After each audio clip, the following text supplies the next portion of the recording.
आज हम पंडिता रामाबाई के बारे में देखेंगे। सबसे पहली स्त्री है जिनको पंडिता का टाइटल दिया गया, वो भी जब कलकत्ता विश्वविद्यालय ने उनको जांचा, क्योंकि पंडिता का टाइटल उन्हीं को दिया जाता था जो संस्कृत में मास्टर होते थे, क्योंकि उसके पहले किसी को पढ़ने दिया भी नहीं जाता था। अगर आप औरत हैं, अगर आप स्त्री हैं तो आप पढ़ भी नहीं सकते हैं चाह कर भी, और काम तो करना बहुत ही दूर की बात है। पंडिता रमाबाई के जो पिताजी हैं वो काफ़ी ज्ञानवान थे और संस्कृत काफ़ी अच्छा ज्ञान रखते थे। वो मंदिर में जा कर के वहाँ पर रोज़ जो वेद है, पुराना है, उसको वो पढ़ते थे और उससे लोग उनको पैसे वगैरह देते थे और इस प्रकार से उनका जीवन निर्वाह हो रहा था। और उन दिनों में जो बाल विवाह है वो बहुत ज़्यादा चलता था, चाइल्ड मैरिज। तो इनकी शादी एक 9 वर्ष की लड़की से हुई और उन दिनों में जो भी लड़की लोग होते थे उनको बहुत ही नीचे देखा जाता था, तुच्छ नज़र से देखा जाता था। हाँ, भले ही उन दिनों में भी और आज भी लोग देवी के रूप में पूजा करते हैं, लेकिन उनको वो स्थान या फिर वो फ्रीडम या फिर वो स्थान रियलिटी में नहीं होता है। तो उन दिनों में भी वैसा ही था। जो भी स्त्री लोग होते थे वो लोग पढ़ नहीं सकते थे, उनको अलाउड ही नहीं था पढ़ना, उनको काम करना भी अलाउड नहीं था। वो केवल वही घर का काम करके और जनरेशन को चलाना है। क्योंकि बाल विवाह होता था, अगर किसी का भी पति बचपन में मर जाता है तो वो फिर से शादी नहीं कर सकती थी और उसे घर वाले भी स्वीकार नहीं करते थे, क्योंकि वो लोग कहते थे कि ये डाइन है, ये अपने पति को खा गई है, और इसीलिए उनको अपने घर से बाहर निकाल देते थे। और ये छोटे छोटे, जो सोचे कि अगर 9 साल 10 साल 11 साल के अगर लड़के निकल जाते हैं विधवा हो करके, तो उसमें इतनी मैच्योरिटी भी नहीं आई होती है कि हम क्या करें क्या नहीं करें। बहुत ही कठिन स्थिति होती थी। तो उन दिनों में इनके पिताजी शादी हुई, ये बहुत ही अच्छा संस्कृत के जानकार थे, तो इन्होंने अपने पत्नी को संस्कृत सिखाना शुरू कर दिया। और जैसे ही गांव के लोग और मंदिर के लोग को मालूम चला कि ये लड़की को संस्कृत सिखा रहे हैं, उन लोग को बहुत गुस्सा आया। उन्होंने इनको मंदिर से भी बाहर निकाल दिया, घर से भी बाहर निकाल दिया, गांव से भी बाहर निकाल दिया। और उस समय इनके 3 बच्चे थे, पति पत्नी और 3 बच्चे। एक का नाम रामाबाई था। ये लोग अपने घर से गांव से बाहर निकल गए। अब ये सोचे कि मैं क्या कर सकता हूँ, तो ये अलग अलग मंदिर में जाते थे, वहाँ पर वेद पुराण को पढ़ते थे लोग के लिए। और उन दिनों में जो अमीर घर के जो हिंदू लोग होते थे उनके घर में भी जा कर के ये वेद पुराण को पढ़ते थे। जैसे मेला वगैरह लगता है तो मेला में भी जा कर के वो पुराण को पढ़ते थे। इस प्रकार से कई अलग अलग जगह पर वो जा कर के वेद पुराण को पढ़ते थे और लोग उनको थोड़े बहुत पैसा देते थे, उस पैसा से उनका काम चलता था। तो कभी भी वो भीख नहीं मांगते थे, कभी भी किसी के पास नहीं जाते थे, लेकिन इस प्रकार से वो कभी भी एक जगह नहीं रहते थे।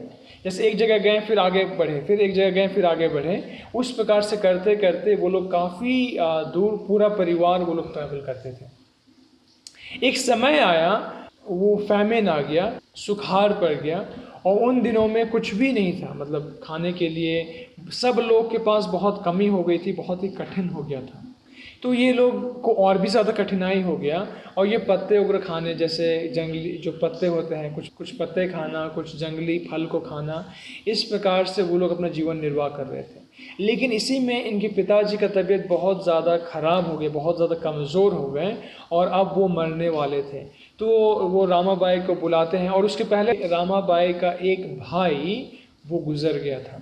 अब ये लोग 4 लोग बचे थे। इनके पिताजी इनको बुला करके कहते हैं कि तुम कभी भी परमेश्वर को ना छोड़ना, प्रभु के मार्ग पर चलना, प्रभु को ढूंढना और प्रभु की सेवा करना। ये उनको अंतिम एडवाइस दे करके फिर वो गुजर जाते हैं। कुछ दिन के बाद इनकी मम्मी भी गुजर जाती है। तो केवल ये और इसके भाई 2 लोग बचते हैं, और ये लोग चलते चलते कलकत्ता पहुंच जाते हैं। और इनका गांव पुणे के पास में, पुणे से वो लोग अलग अलग गांव में मंदिर में जाते जाते जाते ये लोग कलकत्ता पहुंच जाते हैं। इनका जन्म ब्राह्मण परिवार में हुआ था। तो जैसे ये लोग कलकत्ता पहुंचते हैं, वो लोग देखते हैं कि बहुत ज़्यादा ज्ञानी हैं और ये ब्राह्मण परिवार में जन्म लिया है। तो वहाँ पर के जो हिंदू लोग होते हैं वो इनको स्वीकार करते हैं, अपने घर में रखते हैं, बहुत ही खुश होते हैं। ये वहाँ पर वो लेक्चर देना शुरू कर देती हैं यूनिवर्सिटी ऑफ कैलकाटा में जा कर के। वहाँ के जो प्रोफेसर हैं इनके भाषा को जांचते हैं कि कैसे ये बोल रही है। उन दिनों में बहुत सारे पुरुष भी जो थे, जो पंडित थे, वो भी संस्कृत को अच्छा से नहीं पढ़ पाते थे। लेकिन पंडिता रमाबाई ना केवल संस्कृत को पढ़ना, परंतु उसका ग्रामर भी बहुत अच्छी तरीके से उनको मालूम था और बहुत अच्छे से सिखा पा रही थी, समझा पा रही थी। तभी उनको पंडिता का टाइटल दिया गया। थोड़े दिन के बाद इनके भाई भी गुजर जाते हैं। अब ये अकेले रह जाती, तो ये सोचती है कि मैं क्या करूं, मैं अकेले हूं। तो सोचती है कि मैं शादी कर लेती हूं, क्योंकि उस समय एक वकील था जो कई बार इनको कहा था शादी करने के लिए। ये ब्राह्मण परिवार से थी और वो वकील निम्न वर्ग का था, या फिर उन समय के अनुसार शूद्र था। फिर भी इनके अंदर वो कुछ भी नहीं था। बोले कि ठीक है। वो दोनों आदमी का शादी हुआ। शादी होने के बाद वहाँ पर जो लोग थे उन लोगों को काफ़ी बुरा लगा, क्योंकि उनको ये पसंद नहीं आया कि इस प्रकार से एक ब्राह्मण परिवार जो है किसी और घर में शादी करें। लेकिन इनको उसका उतना वो नहीं था। वो लोग एक साथ रहने लगे। पति काफ़ी प्यार करने लगा, देखभाल करने लगा, और वो अपना काम भी अच्छे से करता था। एक दिन वो उनके घर में एक पुस्तिका को देखती है। उस पुस्तिका पे लिखा हुआ होता है संत लूक का सुसमाचार। जो नया नियम है उसका तीसरा किताब है लूक करके। तो वही एक छोटी सी पुस्तिका के रूप में उनके घर में था। तो उसको पढ़ती हैं शुरू से लेकर के आखिर तक। उनको काफ़ी अच्छा लगता है और फिर कहती है कि मैं थोड़ा और जानना चाहती हूँ यीशु मसीह के बारे में, क्योंकि पहली बार वो पढ़ रही थी, क्योंकि अभी तक केवल वेद पुराण सब पढ़ी थी। लेकिन लिखा हुआ है कि उनको उतना जो शांति है वो नहीं मिल पाया था। तो उन्होंने जब उसको पढ़ा तो उनके पति को बोला, तो वो किसी मिशनरी को ढूंढे कि हाँ कोई आए और इनको समझाए यीशु मसीह के बारे में। तो कोई आया, पास्टर आया, उनको समझाया। समझाने के बाद काफ़ी अच्छा लगा। तो ये बोले कि मैं यीशु मसीह के पीछे चलूँगा। तो उनके पति ने मना कर दिया कि नहीं नहीं नहीं, हम लोग को ये सब नहीं करना है। और कुछ तो ये लोग उस समय वो रुक गए। लेकिन कुछ दिन के बाद इनके पति को कॉलेरा हो गया और शादी के 18 महीना ही हुए थे और वो भी गुजर गए। अब ये बहुत ही ज़्यादा दुखी हो गई और वहाँ कलकत्ता से आ गई पूना, और वहाँ पर वो छोटे से ज़मीन वगैरह को देखने लगी जहाँ पर वो ऐसे कुछ काम को कर सकती है।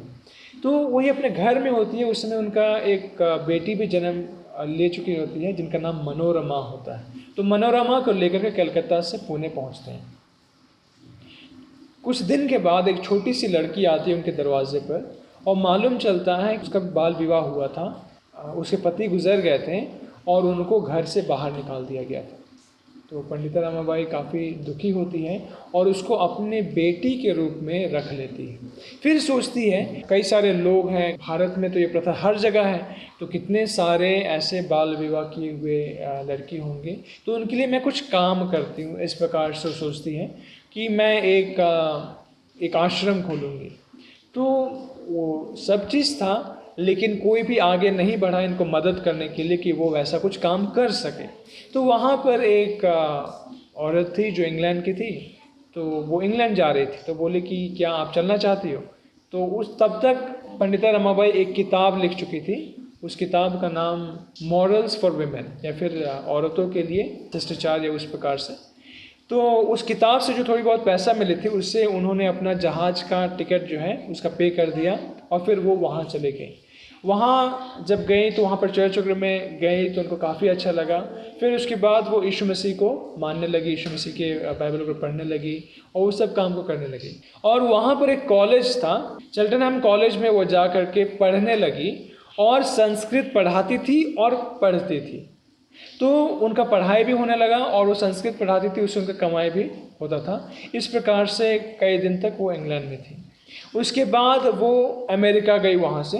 तो अमेरिका में फिर वो सब लोग को जो है जिनसे मिलती थी वो भारत के ही बाल विवाह के बारे में बात करती थी। तो कुछ औरत लोग जो हैं उनको काफ़ी अच्छा लगा। वो लोग मिले और बोले कि अच्छा ठीक है, आप यहाँ से आप भारत जाइए, आप वैसे विधवा लड़कियों के लिए एक आश्रम खोलिए। हम लोग हैं कि हम लोग थोड़ा थोड़ा पैसा हम लोग इकट्ठा करके हम लोग मदद करेंगे, हम लोग आपके साथ ये कोशिश करेंगे कि कम से कम 10 साल तक हम लोग सस्टेन कर सके, ताकि वो जो आश्रम है वो चल सके, क्योंकि उन लोग को भी काफ़ी दुख लगा। वहाँ पर वो लोग एक ट्रस्ट खोलते हैं, रामाबाई एसोसिएशन करके वो एक खोलते हैं, ताकि जो भी लोग थोड़ा बहुत मदद करना चाहते हैं वो लोग मदद कर सकते हैं। वहाँ से वो पूना में आती है। पूना में केडगांव करके एक जगह का नाम है जो पुणे से लगभग 40 किलोमीटर दूर है। वहाँ पर वो एक छोटा सा ज़मीन पर वो एक आश्रम खोलती है और उसका नाम रखती है श्रद्धा शरण, जिसका मतलब होता है बुद्धि का घर। और छोटे छोटे बच्चों को वहाँ पर इकट्ठा करती है, जो भी लोग घर से बाहर निकाले जाते हैं। तो शुरू होता है 20 लोग से, फिर कुछ दिन के बाद जहाँ से भी कंप्लेन आता था वहाँ पर वो खुद जाती थी, देखती थी, फिर उनको यहाँ पर ले आती थी। आगे चल के वो 200 लोग हुए, 200 लड़कियाँ हुई, फिर आगे चल के 2000 हो गई। इस प्रकार से वो बढ़ता गया और काफ़ी सारे लड़कियों को वो वहाँ पर रख करके वो खुद सिखाती थी। तो कैसे करती थी कि दो ज़्यादा लोग नहीं रखे थे, कुछ हेल्पर रखे थे और वो कुछ लड़कियों को सिखाती थी।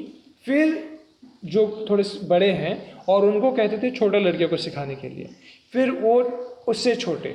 तो इस प्रकार से वो एक बहुत ही ऑर्गेनाइज्ड वे में जो है उसको चलाती थी।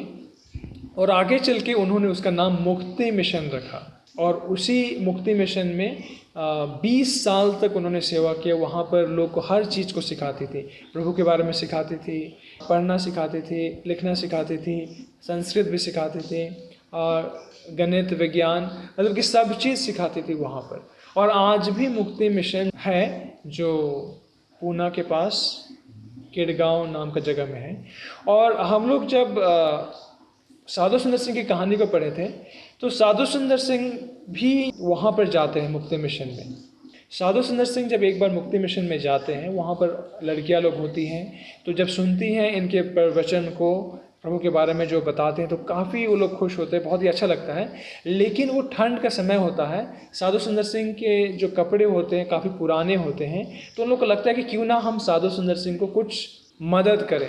तो सारे लड़कियां लोग जो भी उसमें पढ़ रही होती हैं, वो सब लोग थोड़ा थोड़ा पैसा इकट्ठा करके वो साधु सुंदर सिंह के लिए एक बहुत ही अच्छा सा शॉल खरीद करके उनको दे देते हैं। तो साधु सुंदर सिंह को लगता है कि मैं तो एक फ़कीर का ज़िंदगी जीता हूँ, मालूम नहीं मुझे मतलब ये सही है कि नहीं है, लेकिन फिर भी वो उसको स्वीकार करते हैं।